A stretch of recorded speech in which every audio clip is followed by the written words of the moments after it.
ચારધામ યાત્રા કરતા યાત્રાળુઓ માટે દાખલા લાયક કિસ્સો સામે આવ્યો છે।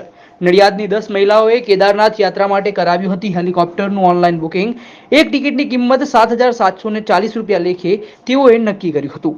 10 ટિકિટના અલગ અલગ 83,000 રૂપિયા ચૂકવતા હજુ સુધી નથી થયું હેલિકોપ્ટરનું બુકિંગ। 83,000 રૂપિયા અલગ અલગ એકાઉન્ટમાંથી કર્યા હતા ગૂગલ પે। પહેલા ભરેલા રૂપિયા વીમાના છે તેવું કહીને હજુ માંગી રહ્યા છે 60,000 રૂપિયા। સમગ્ર બાબતને લઈને મહિલાઓએ પોલીસનો સહારો લીધો છે। પોલીસે મહિલાઓની ફરિયાદ સાંભળીને સાયબર ક્રાઇમમાં ફરિયાદ નોંધાવી છે। હા, અમારી સાથે છેતરપિંડી થઈ છે। અમે લોકોએ નડિયાદથી ચારધામ યાત્રાએ જવાના છે 22 તારીખે। એટલે ત્યાં આગળ કેદારનાથને બધું ચડાય એવું નહીં, એટલે અમે હેલિકોપ્ટરની બુકિંગ માટે અમારી પાસે નંબર આવ્યો તો એક જણનો, તો અમે ત્યાંથી એમની જોડે કોન્ટેક્ટ કર્યો। તો એમને અમને ટિકિટનું કહું 7,755, 10 બહેનોના એક ટિકિટના 7,740 કયા હતા। તો અમે લોકોએ બધાએ બહેનો ભેગા કરીને અમે ફોન કર્યો, તો એને અમને લિંક મોકલી અને 30% પૈસા મોકલવાના કહ્યા। તો અમે 23,230 મોકલ્યા અને એને એવું કહું કે 20 મિનિટમાં ટિકિટ આવી જશે તમારી પાસે। 20 મિનિટમાં ટિકિટ ના આવી એટલે અમે ફરી કર્યો ફોન, તો કે તમારે ઇન્સ્યોરન્સના જમા કરાવવા પડશે 30,000। તો 30,000 જમા કરાયા પછી એને એવું કહું કે હવે સ્કેનર પર મોકલજો। તો અમે કીધું અમારા પાસે સ્કેનર નથી। તો કે સ્કેનર બીજું હું તમને ફોટો પાડીને એટલે એને વોટ્સઅપ પર મોકલો સ્કેનર। એટલે અમે સ્કેનર પર મોકલ્યા ત્યારે એને એવું કીધું કે 30 ને 30 60,000 આવશે તો તમને ટિકિટ કન્ફર્મેશન મળી જશે, રિફંડ પાછું મળશે। એટલે અમે 30,000 ફરી મોકલ્યા। 60,000 એવું કરીને મોકલ્યા ને કે તમારે 10 મિનિટમાં તમારા પૈસા અને કન્ફર્મેશન મળી જશે। ના આવી એટલે અમે ફરી ફોન કર્યા તો કે તમે 54,180 ફરી મોકલો તો હું તમને ટિકિટ મોકલી દઉં। એટલે એને કહું કે 60,000માં તમારે કન્ફર્મેશન ને 60,000 રિફંડ પાછા આવી જશે। એટલે એને ના મોકલ્યા, એટલે અમે પછી 54,000 પણ ના મોકલ્યા। ટોટલ કેટલા રૂપિયા તમે મોકલ્યા? 83,220 મોકલ્યા ગૂગલ પે થી। પછી આગળ શું કાર્યવાહી કરી? આગળ અમે ક્રાઇમ ટાઉનમાં ગયા, તેમને એવું કહું કે પોલીસ સ્ટેશન ટાઉનમાં ગયા, તેમને એવું કહું કે 1930 પર ફરિયાદ નોંધાવ સાયબર ક્રાઇમમાં। તો અમે ત્યાં ગયા તો ત્યાંથી અમને જવાબ આપ્યો કે તમે સવારમાં તમે આવજો એટલે તમને બધું રેકોર્ડ આપી દઈશ।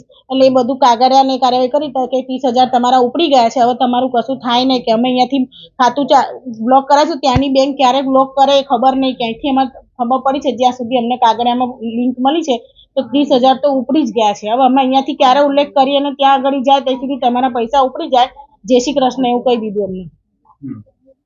પછી આગળ તમારી શું માંગણી છે પોલીસ વાળા? અમારી માંગણી એ છે અમારા પૈસા પાછા કરો પોલીસ વાળાને। કે એવા કેટલા લોકો જોડે બનાવ બને છે।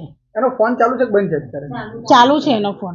શું કહે છે? એક જ રટન કરે 54,000 મોકલે એટલે તમારે ટિકિટ કન્ફર્મેશન કરી દઉં કે, પણ હવે અમે નહીં મોકલ્યા કેમ કે એને 30,000 ફરી 30,000 માંગ્યા ને તો કહું તું કે હું કન્ફર્મેશન ને ટિકિટ બંને આપી દઈશ। એને બંનેમાંથી એક ના આપ્યું રિફંડ ને બેવ।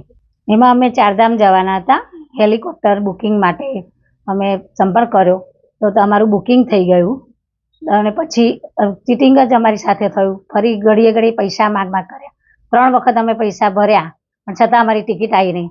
તેથી પછી અમે સાયબર ક્રાઇમ બ્રાન્ચમાં ગયા।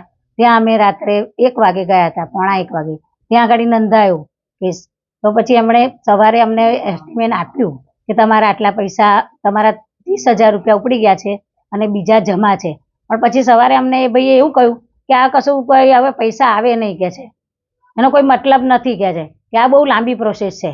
બેંકમાં જાઓ, બેંકમાં જશે, બેંકવાળા ત્યાં પછી ત્યાં ઉત્તરાખંડમાં મોકલશે, ત્યાંની બેંકમાં તપાસ, ત્યાં સુધી પૈસા ઉપડી જશે।